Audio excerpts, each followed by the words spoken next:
Welcome to Sacrilegious Discourse. For this is what the Sovereign Lord says. Why do you need prophets to tell people who you are and what you want? If you can justify everything that the God of the Bible has done, then you can justify any of your behavior. A lot of this mentality is trickling into what is now mainstream right-wing Christianity. I am capable of empathy greater than this God of the Bible. This is a Bible that they tell kids. This is the good Lord. This is the good book.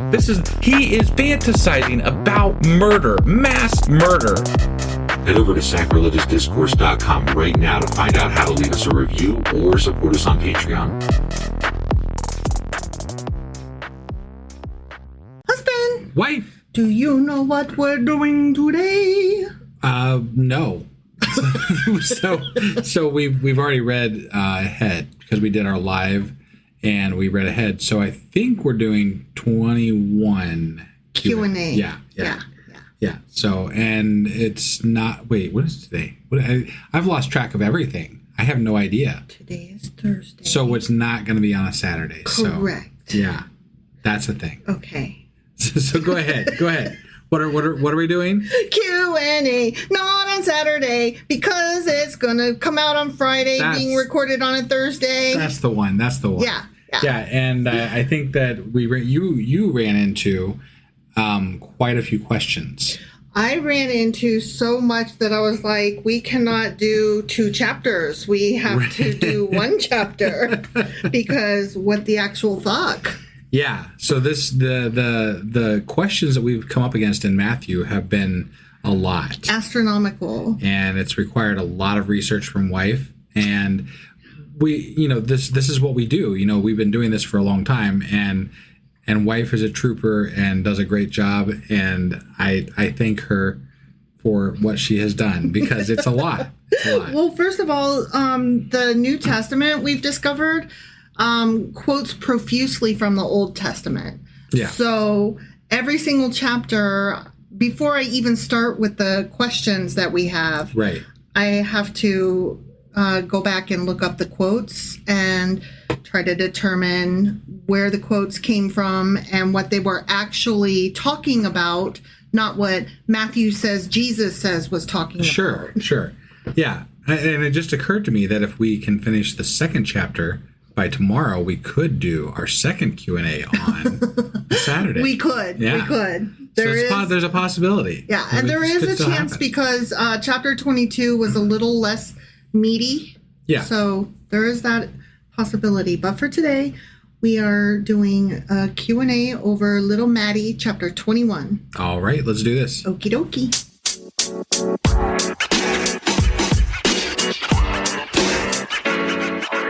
All right, hopping into Little Maddie, chapter 21. Okay. And chapter 21 is basically the point where Jesus stops being a wandering teacher. Yeah. And he starts openly picking fights. And we noticed that. Like, he comes out swinging in this chapter. And he's been a little contentious. A little bit. All the way through. A little bit here and a little bit there. But 21, right. He's like, no, never mind. Remember when I said we're still going to be Old Testament folks? Yeah. He's like, just kidding.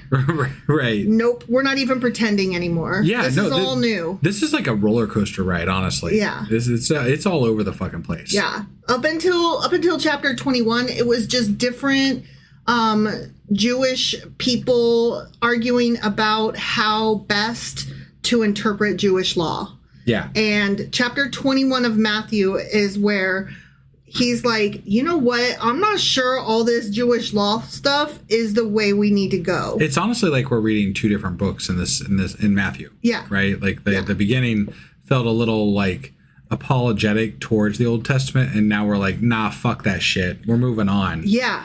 And it's so obvious. Right. Like, we noticed it, and we're neither scholars nor academics, as I like to say. Yeah. So this is the beginning of the last week of his life. Okay. And every single story that he tells is an escalation.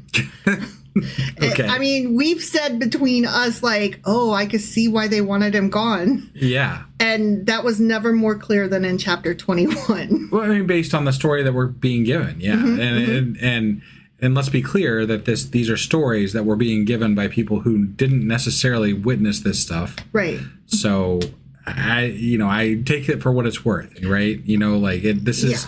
It's so far from what I have heard, these things have felt so far-fetched that I'm like, this is such bullshit. I really wish that there had been some surviving stories from the Pharisees. Yeah. I would love to hear what the Pharisees honestly, had to say about like all a this. counter story that corroborated something from this would make it so much more believable. Or contrast to that. Sure. Would make us understand who was saying what and why the stories were so unbelievable. Yeah. But like, I feel like with the extremeness that the extreme, everything. This is so extreme. Sorry to use extreme so much, but like, but it is though, and to not have another side to this that we can reference is a little problematic based on what we're reading. And then to be told by people today, just believe it because it says so. Right. Yeah. It feels very disingenuous. Right. Yeah. Like it's like, why? There's literally nothing in this book that I'm like. They're like, the proof is in the proof. And we're like, but there's no proof. And they're like, you just don't believe. And it's like, no, exactly. I don't. Yeah. Help me. please help me understand this. Like, I mean, like, right? Legitimately, I'm not asking for like faith because, yeah, I know we have to have faith under blah, blah, whatever. But like, can you give me anything? Right. Like, I'm just like a small nugget, any fucking thing. Would be really helpful. This book so far has done nothing to give me anything and has only taken away what might have been the tiniest spark of, well, I might find something spiritual or loving at least. Sure. It's depleted that entirely, and the only thing left that I have is ire. Right, and we're not even through the first book of the New Testament. I know. Anyway. All right. Sorry, so enough going on about generalities, okay? So in chapter 21, it starts out with Christ riding into town on an ass, right? Some people say 2 asses. Well, they do. And that is silly. He rode all the asses. He had the best asses. I mean, when you got an ass like that. So here's the thing. Asses and mules were in common use in Palestine at that time. And horses were seldom seen at all. Okay. So It was always going to be asses and mules. Got it. Okay. Yeah. But anyway, scholars suggest a few possibilities alternate to the notion that Jesus had his guys steal for him. Because that's what we've been saying, right? Like, because Jesus is like, hey, my guys, go over there and get me some fucking mules or whatever. Yeah. And just, if anybody hassles you about it, just tell them not God said. Right. And me and you were like, what? Like horse thievery. Apparently stealing is okay as long as God commands it. Right? Yeah. So there are some other possibilities that suggest that perhaps he was not urging his guys to be horse thieves. Okay. And I keep calling it horse thievery even though it was ass thievery. Look, that's not how it read. That's not how it read. I'm just being like, I cannot say this enough. It read as horse thievery. It really did. Let's keep in mind. Or ass thievery. Yeah. Let's steal my ass. Let's keep in mind that we're only in the first gospel. This I don't know for a fact, but it may be touched on in other gospels, and so it may present the situation differently. Yeah. I'm open to that. They're going to touch on that ass? Touch that ass. All right, but having said that, here are our 3 options opposed to thievery. Yeah. Okay. One is prior arrangement. Jesus may have already arranged this with the owner before arriving. I didn't get that sense. That's not. I don't accept that answer. I'm just telling you what the suggestions Survey are. says no. Right. Matthew doesn't say so, but he often leaves logistical details out of his stories. He does a lot of hand-wavium stuff. Okay, but again, that's a big one. And it didn't read that. Well, it's big to us in the aftermath. It might not have been big at the time. We're literally talking about breaking a fucking commandment in God's name. Right. Like, Which, that's how it read in the book. that is how it read in the book, but let's keep in mind that this is 2,000 years later, and we're reading this Sure. as a translation. That might not be how it was actually phrased. Okay. And there might have been some understanding of course, there was an arrangement made. And maybe, look, I'm trying to give grace here, okay? Maybe that is something that is understood to have happened, and maybe it got lost in the phrasing and in the story. What we read, yeah, absolutely no way. That was not... There was definitely ass thievery. There was definitely ass thievery. But to be clear, though, if there had been no prior arrangement, untying someone else's animals could easily have gotten them beaten or arrested. Right, yeah. So thievery was a thing that was taken very seriously. Sure. That's why it was so shocking. But that also is a reason to suggest that perhaps it wasn't thievery. I get it. I understand, But it read as thievery. It read as thievery. Yeah. So I there has to be some other explanation. Okay, I got you. Okay. I got you. Right.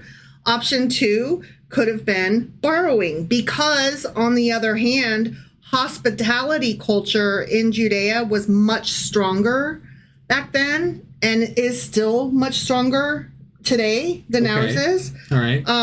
A respected rabbi saying the Lord needs this would actually have carried a lot of weight, and it might actually have been enough. Okay. You know? I buy that one more than the last Than the explanation. previous arrangement. Yeah. Sure. No, that one actually struck me as, okay, that's actually possible. Yeah. And, it could have been a bit of both, too. It could have been the town was aware that Jesus and Tucci gang was coming. And so they were kind of on the lookout for these things to happen. So it wasn't like necessarily previously arranged. Right. But then when disciple dude came into town and was like, hey, Jesus need this, God's got you covered, they might have been like, yeah, that's fine, go. Sure. So I mean, I'm just saying it might have happened that way. Sure. Okay. Option 3, and this one bears a lot of weight too, it's symbolic storytelling at its best. Some scholars of the apologist persuasion think Matthew is less interested in whether this literally happened than in presenting Jesus as intentionally acting out Zechariah. Yeah. Okay. And so then we get to where he's quoting some Zechariah. Okay. Got it. Right. So I'm going to read Matthew verses 4 and 5. Okay. It says, this took place to fulfill what was spoken through the prophet. And the prophet was Zechariah, which I will read in a minute. Sure. Say to daughter Zion, see your king comes to you, gentle and riding on a donkey and on a colt, the foal of a donkey. Okay. So that comes from Zechariah chapter 9. Okay. Rejoice greatly, daughter Zion. Shout, daughter Jerusalem. See, your king comes to you, righteous and victorious, lowly and riding on a donkey, on a colt, the foal of a donkey. Okay. Okay? Yeah. So that, to me, is the biggest one. Right. He just wanted... They've been doing that the whole way through. Yeah, the prophecy fulfillment and stuffing and whatever. Yeah, so. They did a control F to find... what words worked best, and they were like, yeah, this one, make that happen. Like the most Jesus. likely version here is that this whole scene probably never actually happened. Right. Exactly.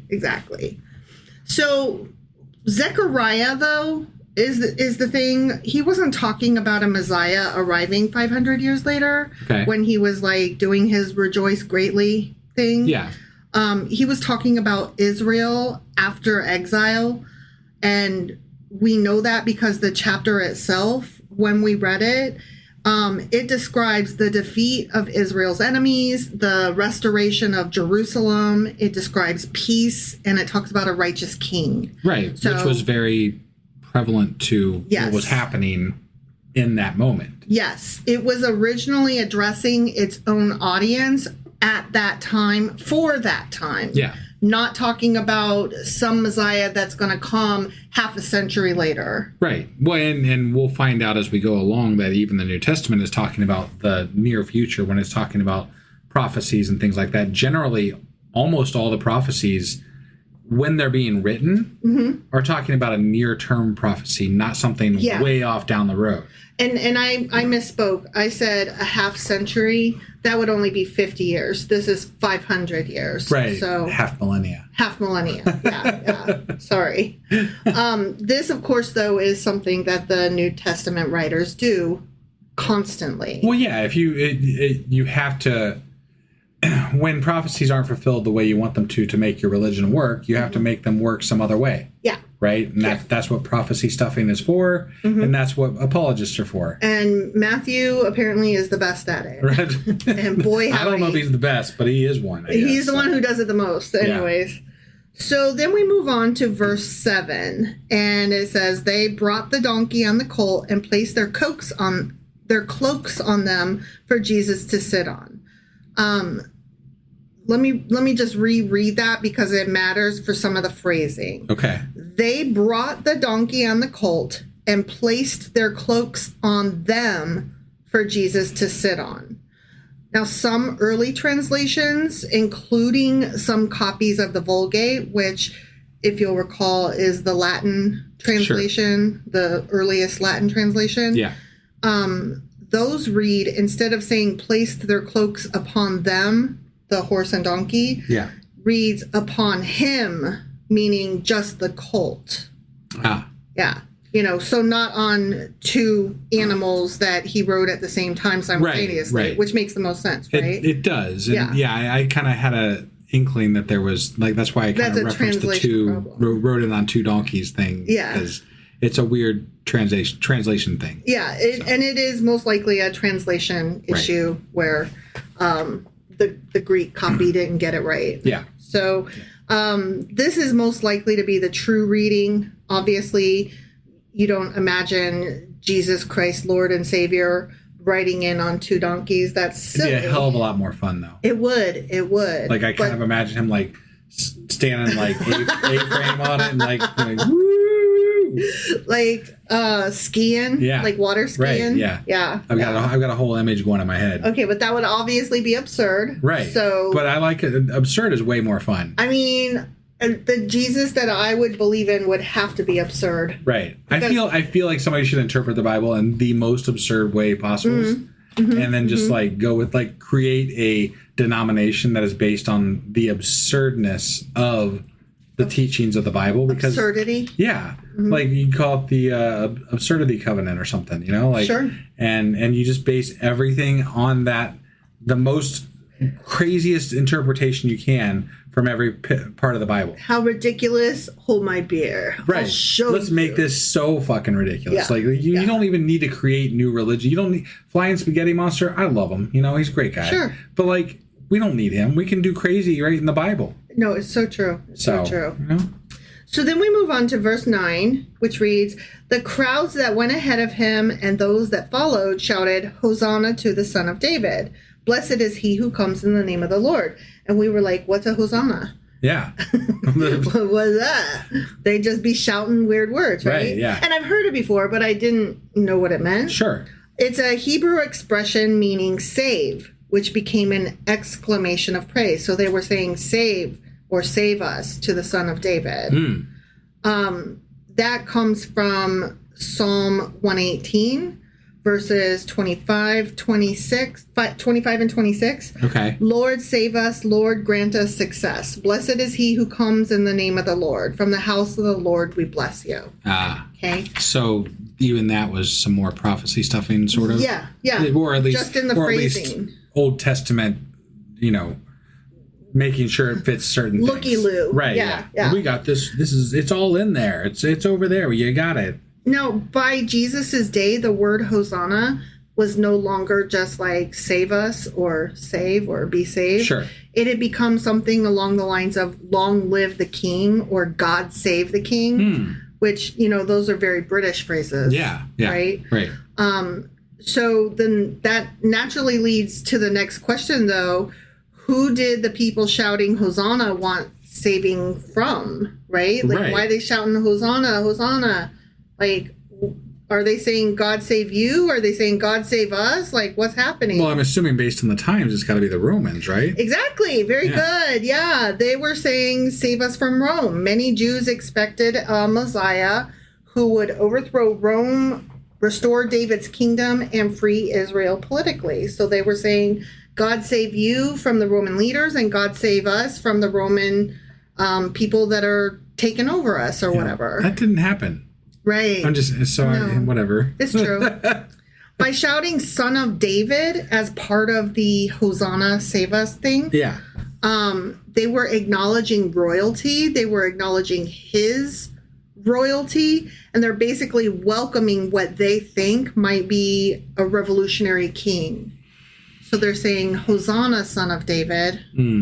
So, and I could see if I'm going to give them the full benefit of the doubt here, I could see based on how contentious he's been. Yeah.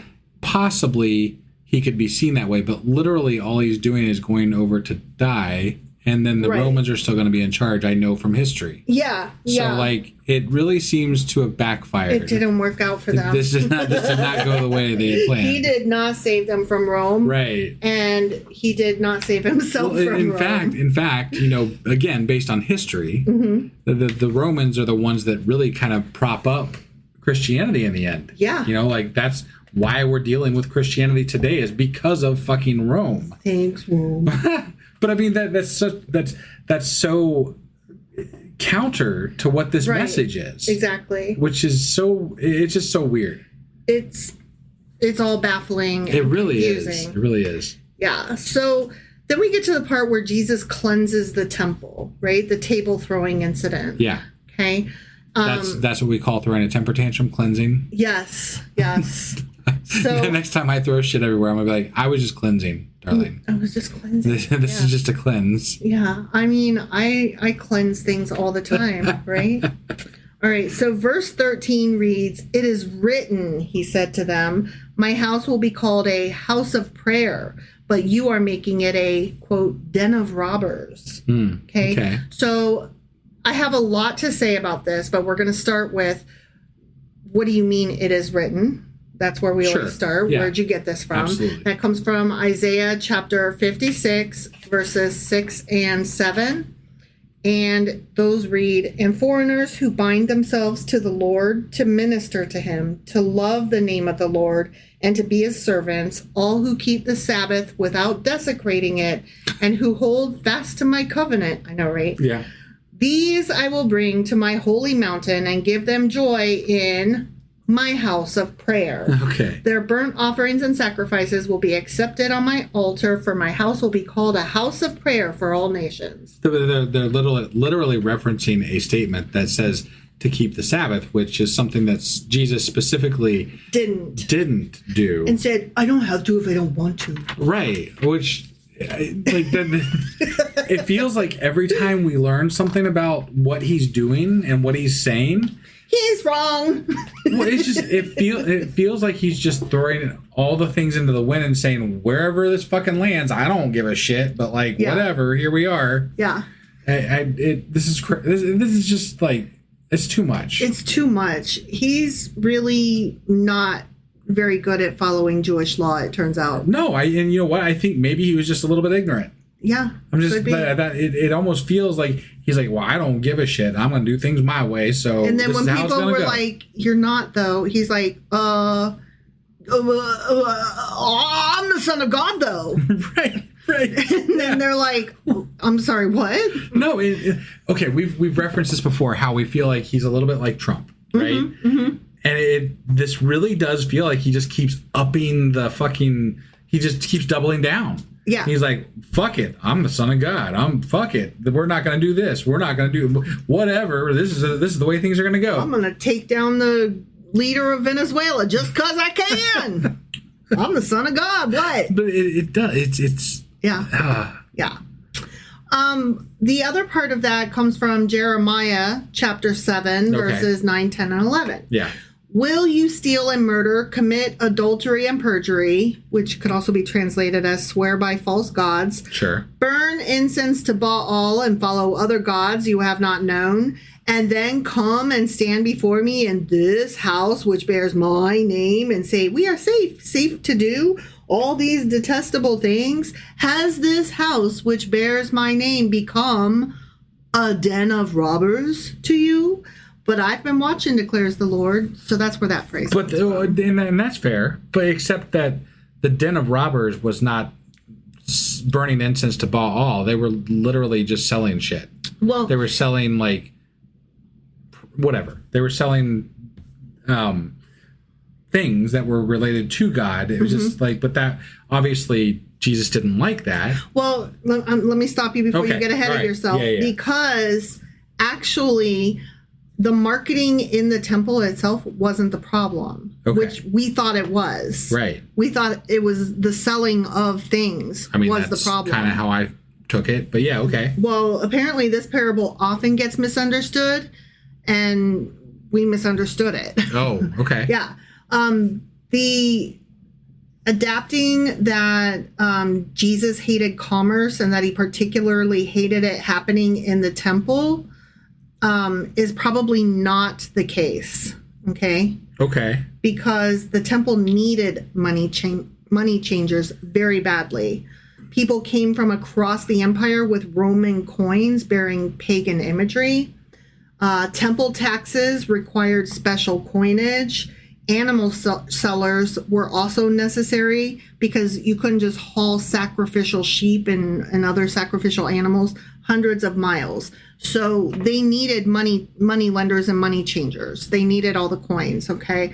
The issue was probably more likely related to not specifically the selling and purchasing, but the corruption, exploitation, the making worship inaccessible, Okay. and the symbolic judgment against the temple itself. I could read it either way, and I'm gonna tell you why I think that it could be read either way, and that's because Jesus in this book of Matthew has gone on at length about how the lowest shall be first, and the ones Highest will be last. the highest or will be whatever. last or whatever, and that's he's focusing a lot on people who have nothing and merely worship God, right?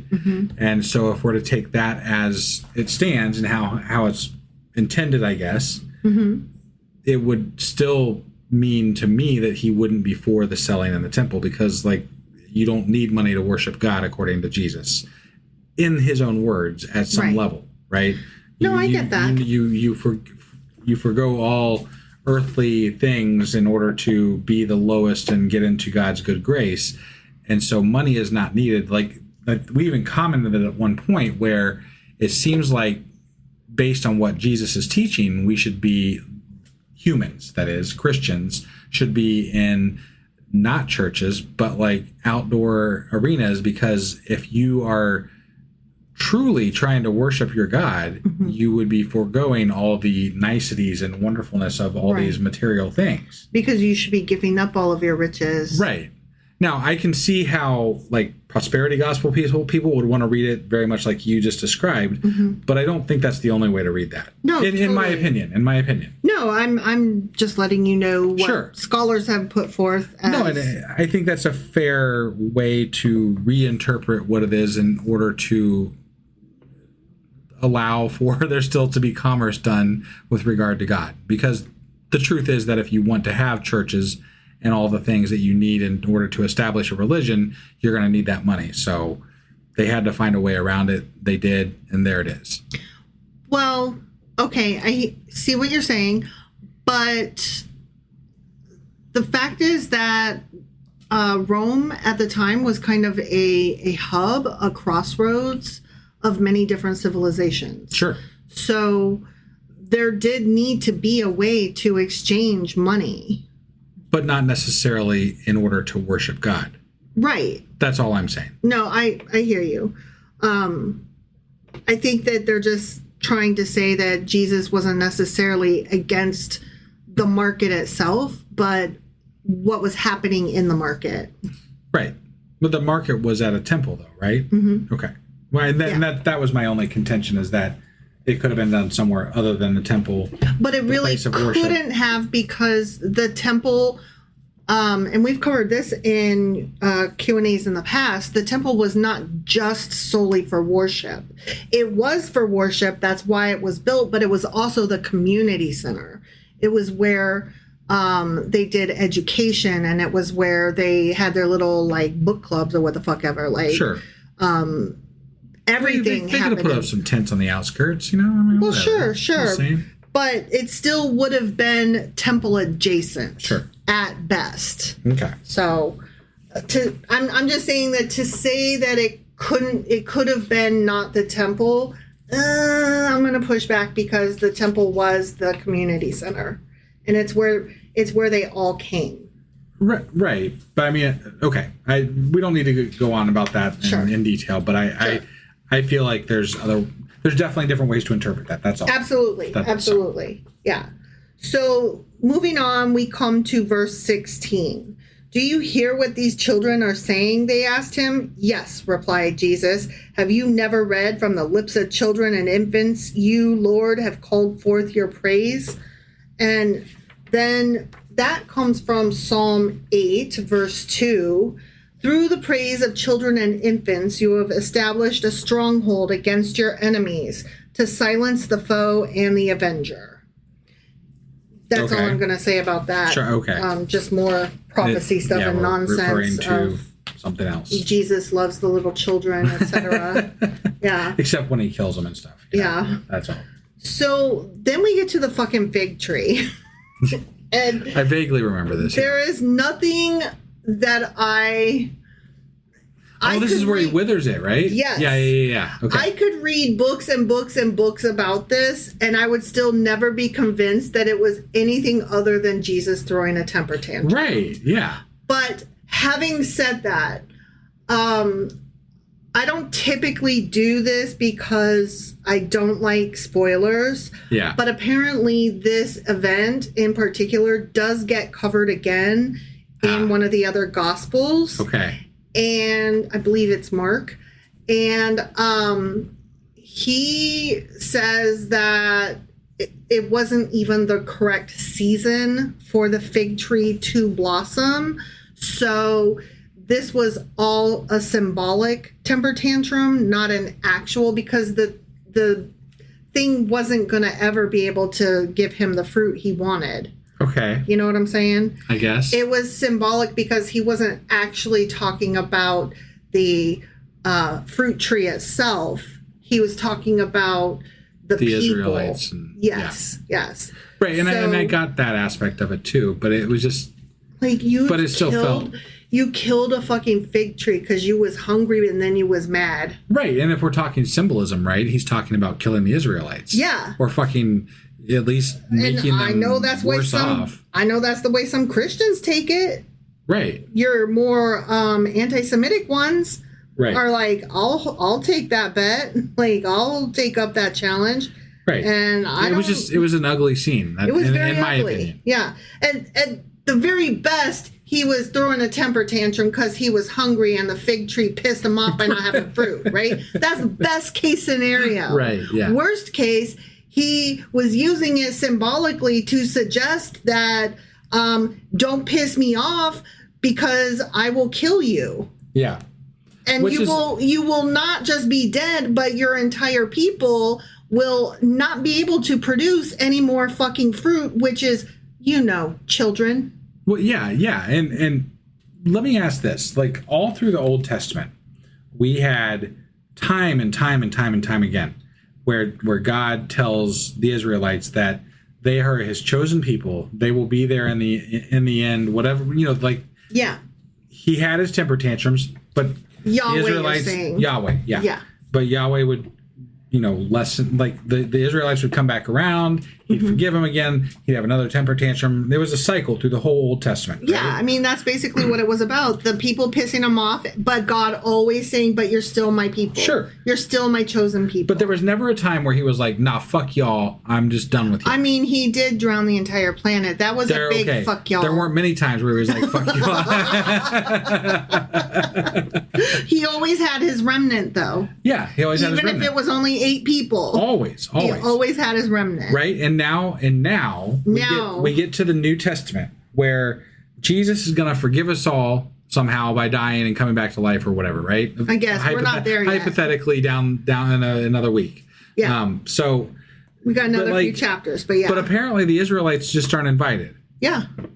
Even though for all of time prior to this, they were God's people. Mm-hmm. And now this Jesus dude comes along and he's like, fuck y'all. And Yahweh has not spoken up to say, actually. Right, yeah. That's the most disconcerting part to me. Like, did God get so fed up that he's just like, you know what? I'm just going to convert all my enemies and you Israelites can just fucking fuck off. Like, that's how it feels. The way that they're talking, it feels very bad. Yeah. Like, this seems very wrong and bad. Yeah. The way it's going. I'm so offended on the Jewish people's behalf. Right. And I'm not exactly wanting to be a Yahweh apologist. So it really pisses me off. All right. But let me tell you a little bit about the barren fig tree. Okay. All right. So Jesus rebukes a fig tree. Most scholars agree that the tree symbolizes Israel. The tree looks healthy, has lots of leaves, but no fruit. Okay. Right? Sure. The analogy here is Israel looks healthy. They got lots of temples and rituals, but no justice. They're so corrupt. Yeah. Okay.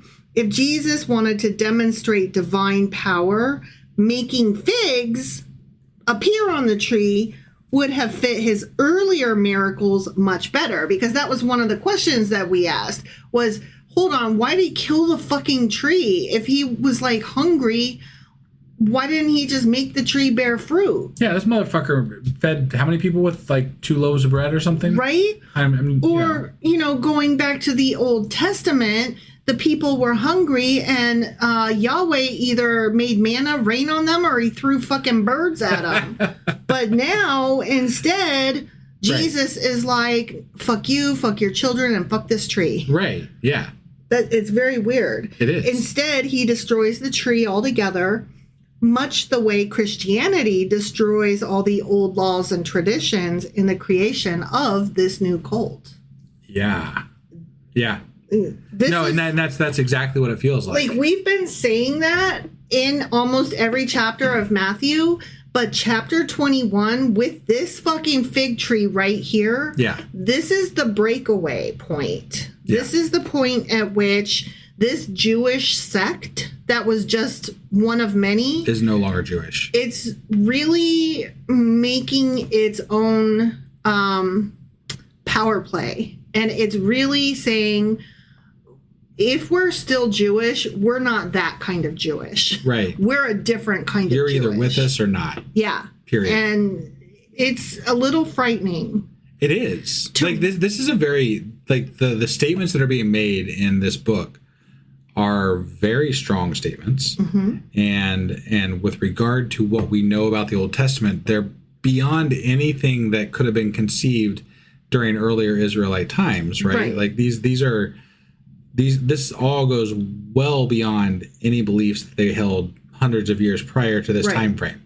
And there were some hints that things were going in a different route or a different way. But it was slow. At the end of the Old Testament? It was slow rolling. It was over the course of years. But this Roman occupation apparently has fueled some very zealous dissidents, is how I would refer to the Jesus group. Mm-hmm. Because they are not, this is not Jewish. This is not Old Testament. This is cherry picking bits from the Old Testament to justify a whole new fucking religion. Which is so interesting, given that today we've got zealots cherry picking from the New Testament to create their own cult. Well, and that's not Christian. Religion is man-made. Religion is whatever the person in charge of it wants it to be.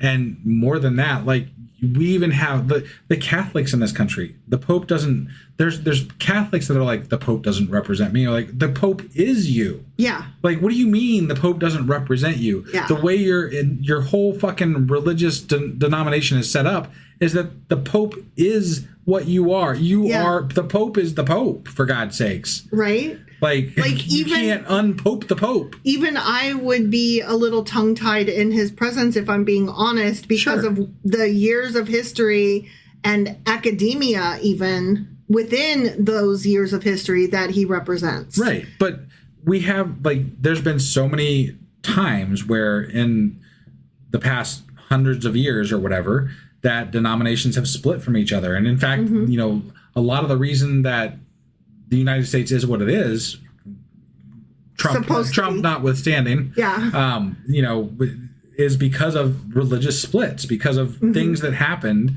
and here we are. Because when we said no kings, when we came to the United States, we being the colonizers who came to the United States, part of the no kings was the freedom to practice whatever religion we wanted, and to not have a government overseeing that, which is where we get into, hey, how about separation of church and state? That would be fucking epic. Right. And I there's not even a hint in me that thinks for a moment that our founding fathers envisioned there being large Muslim sects in the United States or Hindu or all these other religions, but they still made the space for it because of their fear of religion overtaking government. Yeah.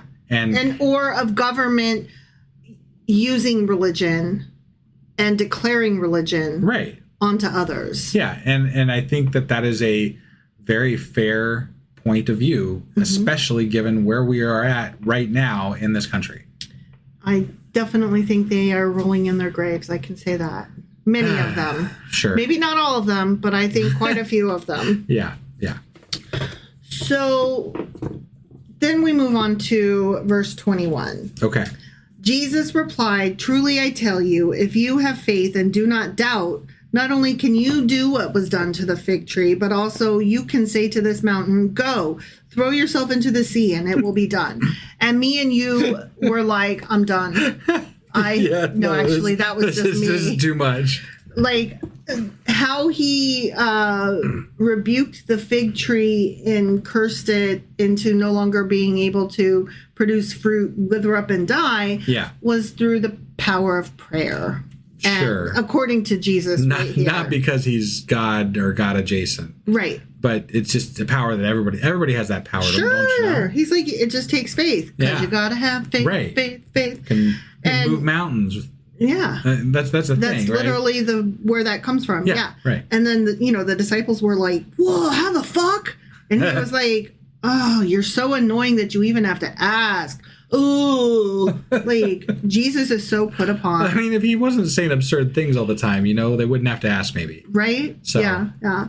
So removing mountains and rooting up of mountains are phrases very generally used to signify the removing or conquering of great difficulties, such that rabbis have often been termed rooters up of mountains because they are apparently dexterous in removing difficulties and solving cases of conscience. Sure. And this is, of course, classic Jewish hyperbole, which we've seen a lot of throughout reading the Old Testament. Right. And it harkens back to that same old, the camel going through the eye of the needle, which is itself to turn a phrase. Tantamount to saying when pigs fly kind of thing. Yeah. Something ridiculously impossible. Right. To make a point. Yeah. It likely wasn't originally intended as a literal statement. Of course, you can move mountains with prayer. Sure. Unfortunately, later Christians came to interpret it as literal. Well, yeah. And that's another example of God is so bad at putting together a Bible. Well, yeah. And that's part of that whole, like, there was a argument going on Twitter, and I didn't get involved in it. I did retweet my point of view, but I didn't go further than that. And it was something to the account of, you should respect our God when you talk to us by saying God, just God. And it's like, why? And which one? Yeah, and which one? Like, I mean, even amongst Christians, that God is not the same God. Right. You guys have different versions of God here in the United States. So many that I can't hardly even count them, because you all have a different reason as to why you believe in God, what that God means, what the actions are that you're supposed to do to appease that God, and I can't keep track of them all. So how am I supposed to refer to it as God, as a title? the God? That's a title, not a name. Right. Also. Yeah. Like, his name isn't God. Right. So, I'm sorry. It's Yahweh. Yeah. Right. Well, no, even Yahweh wasn't his name. Yahweh was also a filler, because you cannot speak the name of God. Sure. So literally I could call him whatever the fuck I want, because his name is not known to man. Right. It's Dick in my book, but whatever. God is a dick. I mean, we said that throughout the whole Old Testament. We did. And now it's not that I want to take it back so much as that I want to say, geez, I guess it could always be worse. And I thought Jesus was going to be better. Me too. That's I think that's the most disappointing thing so far. Yeah. Is that I'm really just not impressed with this dude. No, I thought Jesus was like going to be buddy Jesus, and instead he's like Yahweh on steroids. He's something anyway. He's not cool, I can tell you that much. Yeah. All right. So then we move on to the chief priests and elders start questioning Jesus's authority. They're like, whomst? As well they should, in my opinion. I agree. So we're at verses 25, 26, and 27. Okay. John's baptism, where did it come from? Was it from heaven or of human origin? That's Jesus asking them. Yeah. And so they discuss it amongst themselves, and they said, if we say from heaven, Jesus, will ask, then why didn't you believe him? But if we say of human origin, well, we're afraid of the people, for they all hold that John was a prophet. So they answered Jesus, we don't know.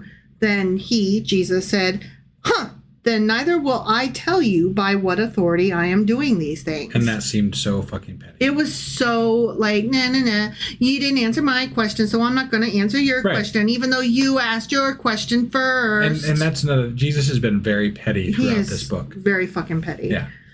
If the religious leaders gave Jesus a correct answer to his question, they would have the answer to their own question, is the way this is thought to go.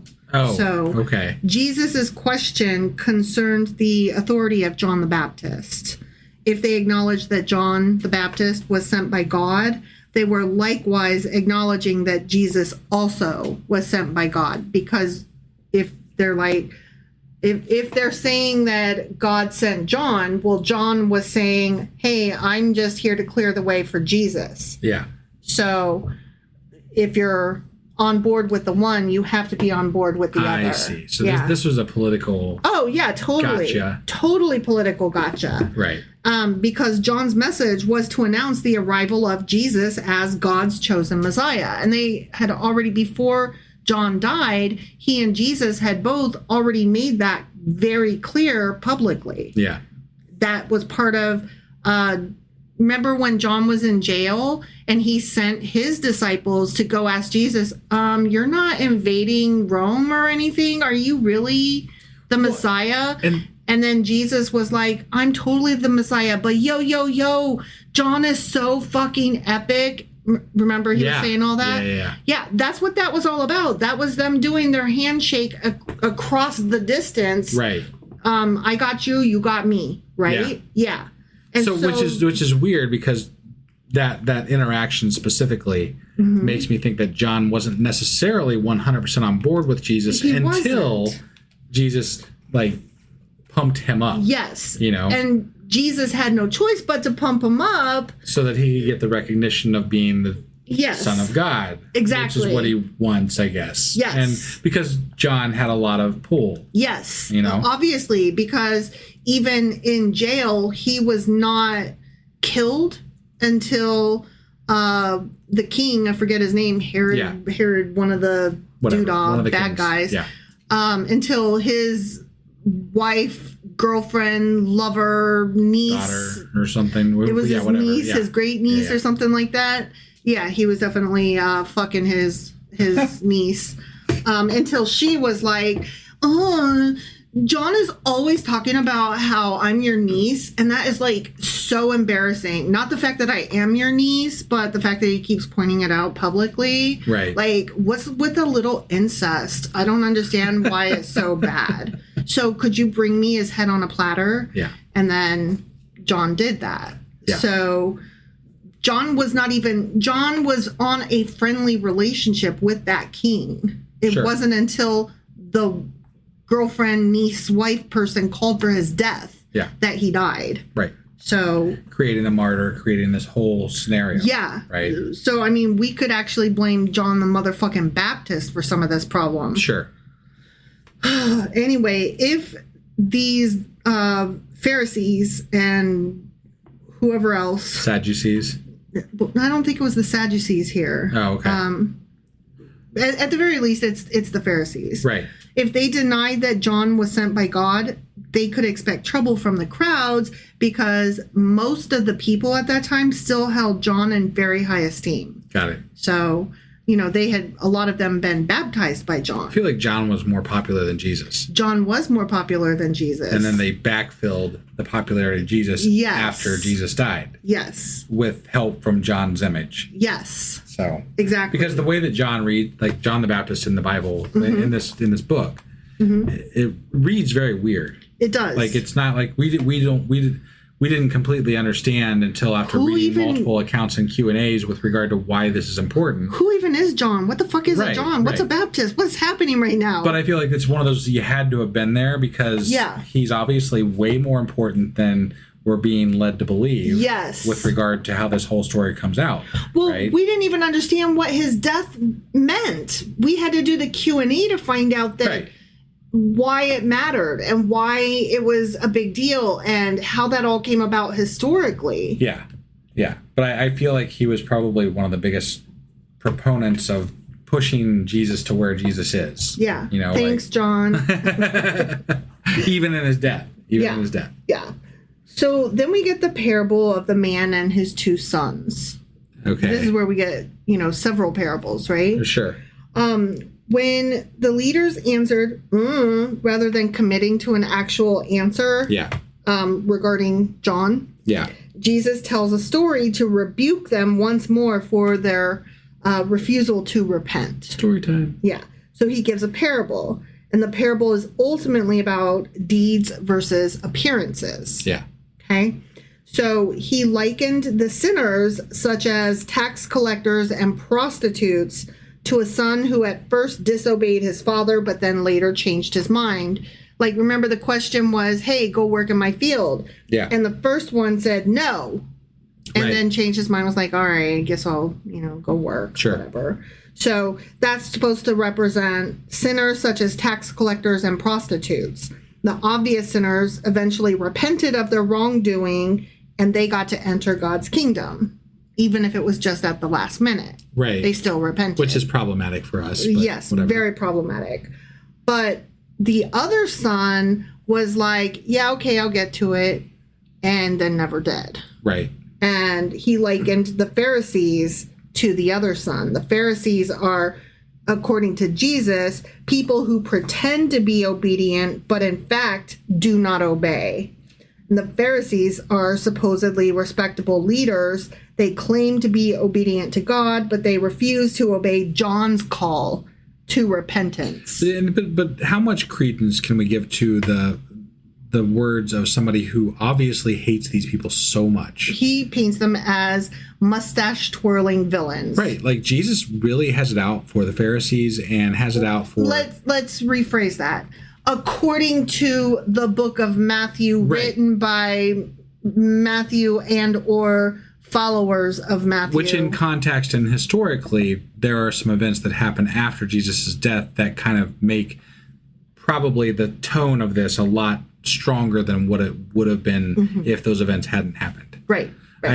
We haven't gotten into that in depth yet, but there's some... We're not there yet, but we understand that it's going to be explained a little bit more as we go along.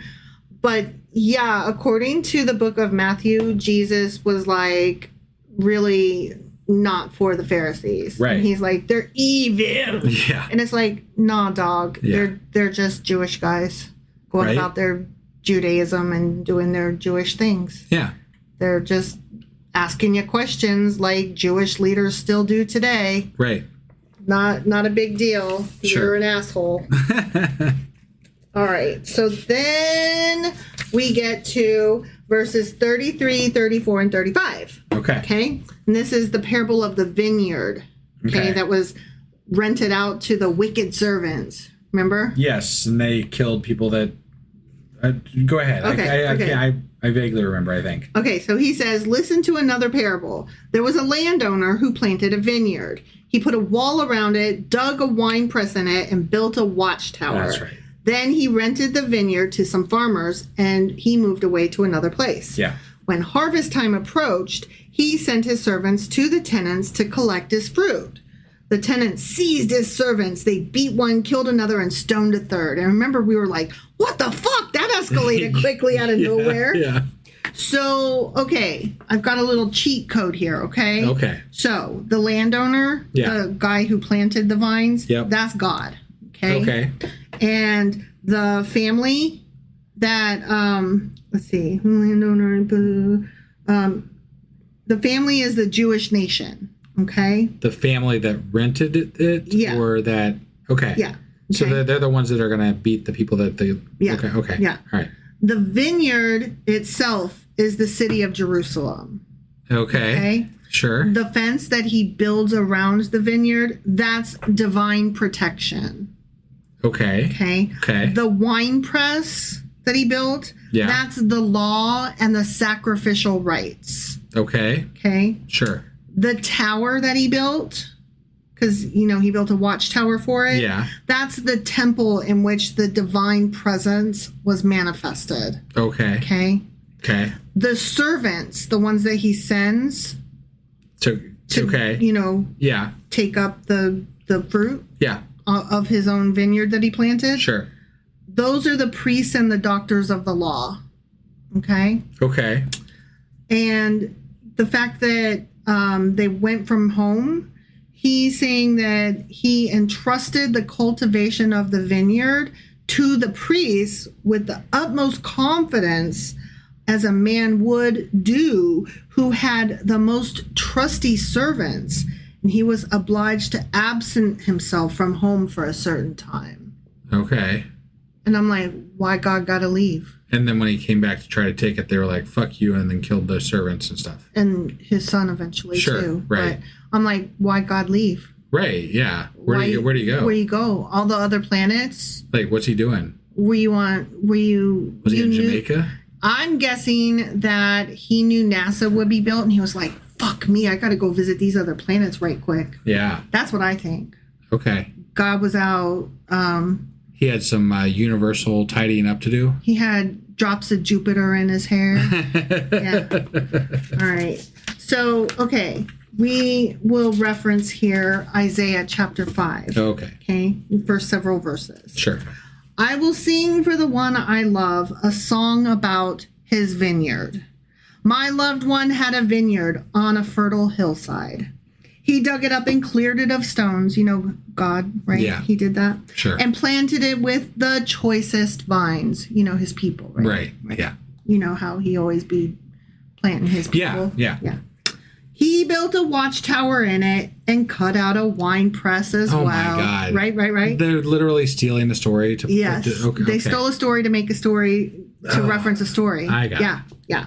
Then he looked for a crop of good grapes, but it yielded only bad fruit. Remember how Yahweh was always like, my people, they're so sucky and shitty. They're fucking worms. Right, yeah. They only give bad fruit. Remember how much he loved and hated his people? Oh, so much. Yeah, he was always like, you fucking bad fruits. It was the entire Old Testament was so, like Yahweh being like, God, you suck. It was comical how often it happened. Yeah.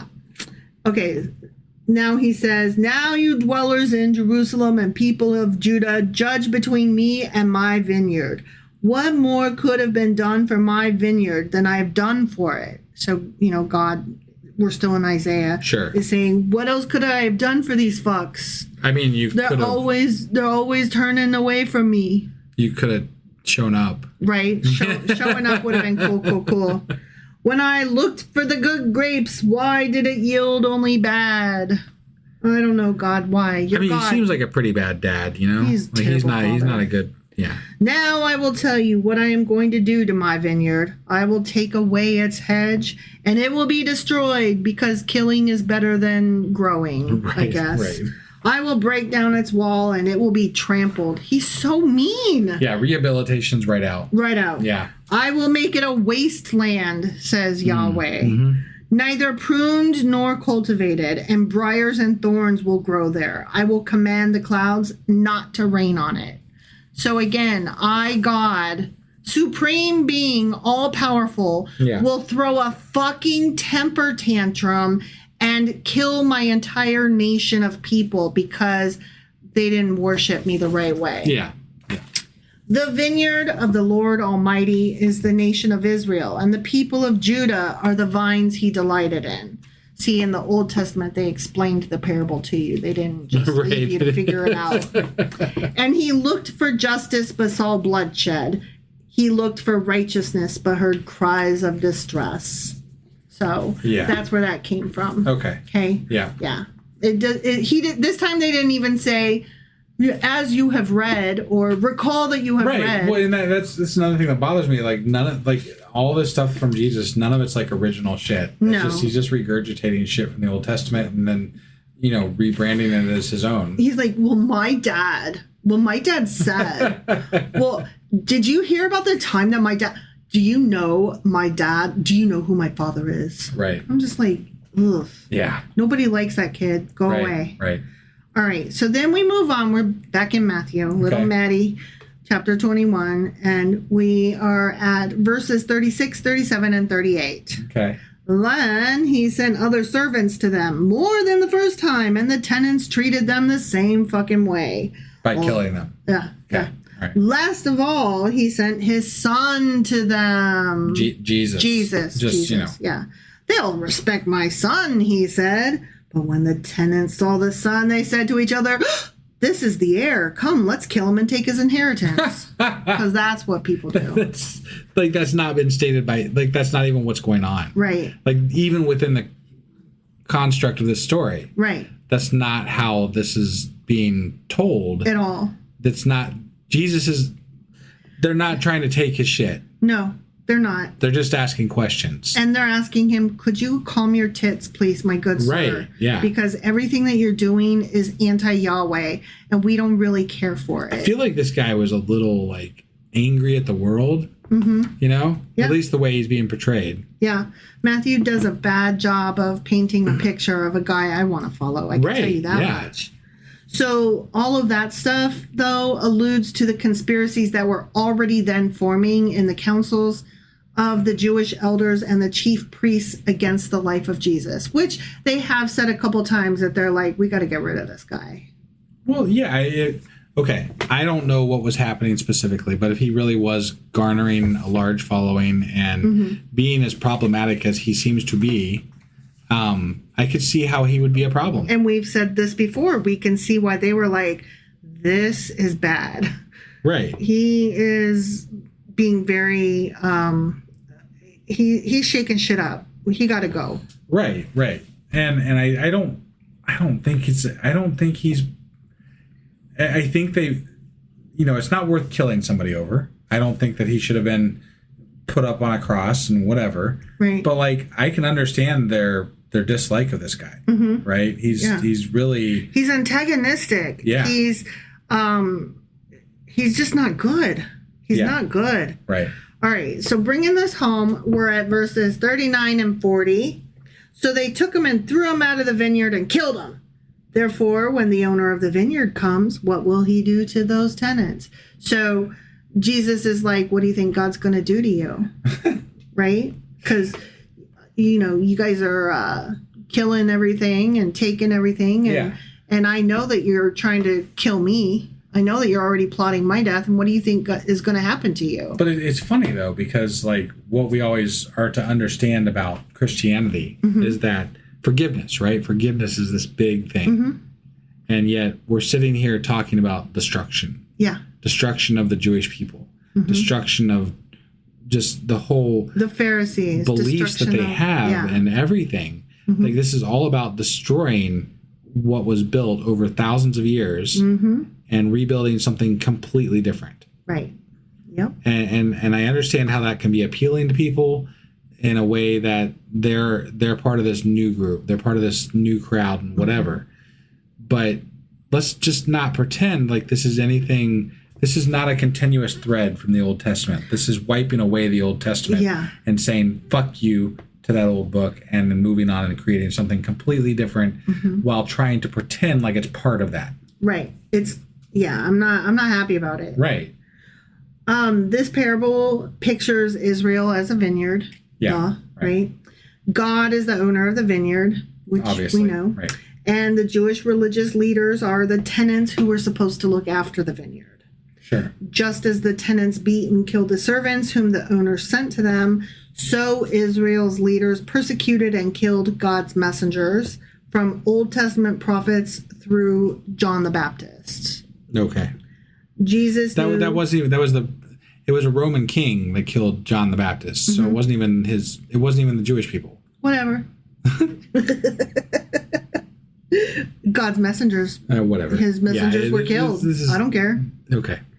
Jesus knew that they were about to reject God's Son himself. His parable states that by rejecting him, the Jews were bringing punishment on themselves. Hypothetically, he hasn't even told anybody that he's God's son. Like he said he wasn't going to do that. I know he has, but like he's kind of gone back on his word about that. Yeah. And so why should anybody believe that he's being anything other than just like just self-inflated bullshit at this point? Right. Like what the fuck, man? Well, he's saying that God's going to take away the privileges from Israel and give them to the Gentiles. Right. And that's where we get. Yeah. Oh, I didn't realize I had another. You have a whole other page or two. I got 2 pages left. Yeah. My bad. So we're not wrapping this up yet. Nope. Sorry. I'm a liar. All right. So now we're at verses 42, 43, and 44. Jesus said to them, "Have you never read in the scriptures, the stone the builders rejected has become the cornerstone. The Lord has done this, and it is marvelous in our eyes. Therefore, I tell you that the kingdom of God will be taken away from you and given to a people who will produce its fruit. Anyone who falls on this stone will be broken to pieces. Anyone on whom it falls will be crushed." God is abandoning the Israelites. God, that... Right. What? Yeah. Okay. Yeah. So, that comes from Psalm 118. The stone the builders rejected has become the cornerstone. The Lord has done this, and it is marvelous in our eyes. Okay? Okay. So, in this parable, Jesus was likened to the cornerstone of a building, which in ancient buildings was the stone upon which the entire structure depended. So, in rejecting Jesus, the Jews were like builders who threw away the cornerstone. And I'm like, no. But Jesus is basically rejecting God. Yeah. Like in many ways. Yeah. Like he's basically tossing everything that these people have learned about Yahweh to the side and saying, you have to listen to me. Well, and I don't think that the Jews were rejecting God. They were rejecting Jesus, but Jesus was like a pissant. Right. I would reject him too. Oh, wait, I do reject him. So God now takes this rejected stone and uses it in the construction of a new building, the Christian church. Okay? Yeah. Yeah. The new community would be mainly Gentile, and all of it built around and built into Jesus Christ. His parable here suggests that people's attitude to Jesus would determine their destiny, and those who rejected him guaranteed their own destruction. That's what that is supposed to mean. Sure. And I'm just like, that's That is so not fair to all the Jewish people that came before. It's definitely not fair to the Native Americans that don't even know he's over there. No, it's so true. It's so true. The term rejected has a reference here. It's an expression borrowed from Masons who, finding a stone which being tried in a particular place and appearing improper for it, is thrown aside. Sure. And then another one is taken. However, at last it may happen that the very stone which before had been rejected may be found actually the most suitable as the headstone of the corner. Okay. So that's apparently a building term or whatever. Got it. So this, of course, is an allusion to the punishment of stoning among the Jews. The place of stoning was twice as high as a man. While standing on this, one of the witnesses struck the culprit on the loins so that he fell over the scaffold. If he died by the stroke and fall, that was cool. But if Was it? If not, the other witness threw a stone upon his heart, thus killing him that way. So that stone thrown on the culprit was, in some cases, as much as 2 men could lift up. Okay. So that's supposed to be apparently an allusion to the way they stoned people back then. Got it. Yeah, and I'm like, ew. Sure. Okay. These people all sound terrible. All of Like, them. All of them. All of this sounds terrible. Yeah, yeah. So, okay, now I actually am finishing up and talk about the chapter itself as a whole here. And what we've read up so far is that Jesus is confrontational, disruptive, provocative, intentionally offensive to authorities, constantly violating expectations, and, as we have seen, trying very hard to, on purpose, force a crisis point. Yeah. He's pushing all the buttons on purpose. Sure. And I guess, Christians could make an argument that he knows he's going to his death, apparently, and that he's doing this on purpose to make points, right? And he's trying to make a scene, right? I mean, everything we've seen so far is that this is all political. Sure. But I just haven't heard a case that makes me think, oh, yeah, this is good. Right. He's doing a good thing here. This is working out. No, yeah. That's the problem. We're reading this and we're supposed to be on Team Jesus. And instead, I'm like, I'm on team whatever else is available. I mean, y'all making me pick a side. Don't make me pick fucking Team Yahweh and the Jews. Like, I'm not trying to pick nobody. Right. But if y'all are making me pick a team, it ain't Jesus. Right. Yeah, I was going to say I'm on team anything but. You know? Yeah. So, as an apocalyptic prophet, which let us not forget that the term apocalyptic in this sense is meaning anything to do with the prophets to come. Sure. The end days. Right. They seem to believe, as an apocalyptic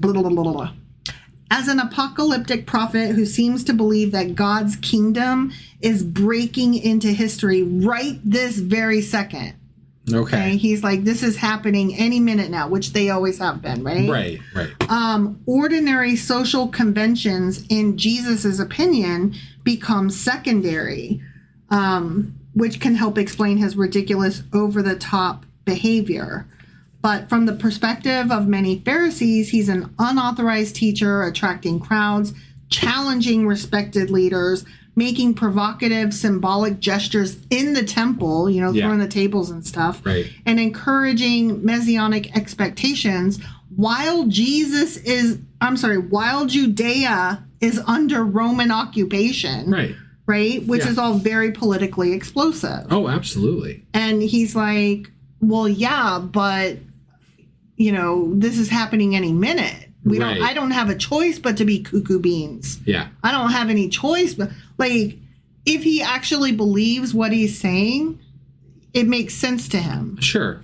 And I'm not convinced that he believed what he's saying is the problem. I think he was a fucking grifter. Yeah. I think they all were. Well, at the very least, he's definitely, let's give him the benefit of the doubt and say that he believes what he's saying. He is definitely causing problems. He's definitely Right. going too far with a lot of the things that he's doing. And he is actually spewing a lot of hate towards the Israelites, which is not great. It's weird and problematic. Yeah. So the Pharisees are like, what the fuck are you? And Jesus is like, I'm here to save some of you, but also fuck you.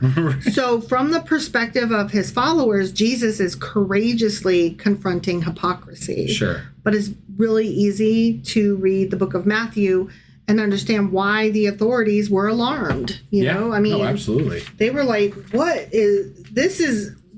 No, you got to go, sir. Yeah. No, I think I would be sympathize with them. on board with them with regard to how I feel about this whole thing so far. Yeah, I sympathize with the Pharisees, and I sympathize with all of the leaders back then who were like, Jesus, you need to shut the fuck up. Right. You are not doing good. Yeah. Yeah.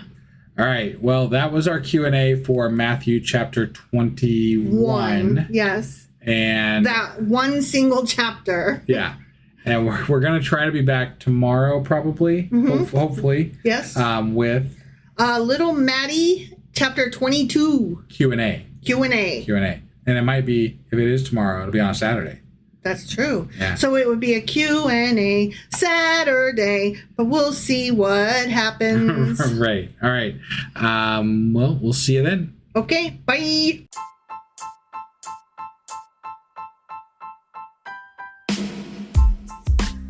Hey, wife, I guess that's the end? But husband, that's just sad. It doesn't have to be. We are on lots of social media platforms like Twitter. Our handle there is sacrilegious_D. For D's nuts. Oh my God.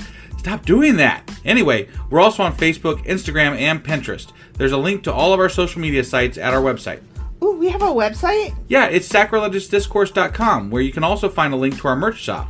We have a merch shop? Yep, we have podcast-themed clothing, mugs, notebooks, and more, as well as an atheist and science-themed products. Wow, our fans should really go check that out right now. Definitely. They can get in touch with us by sending an email to sacrilegiousdiscourse@gmail.com. But before they do that, we could really use some help. Oh yeah? With what? Well, it's not free running the podcast, and we need some financial support in order to get better equipment, which will free up time so we can concentrate on our podcast and our fans. Okay, so what should they do? Head over to patreon.com/sacrilegiousdiscourse and sign up as a contributor on our podcast. Supporters there receive additional bi-weekly episodes that we record just for our Patreon members for as little as $2 a month. Also, we'd really appreciate it if you would like and subscribe on whatever platform you're using. And Apple Podcast reviews help us out tremendously. Like and subscribe. Leave an Apple review. Join us on Twitter. Support us on Patreon. That's a lot of instructions. Don't forget to say thanks. Thanks. Okay, bye.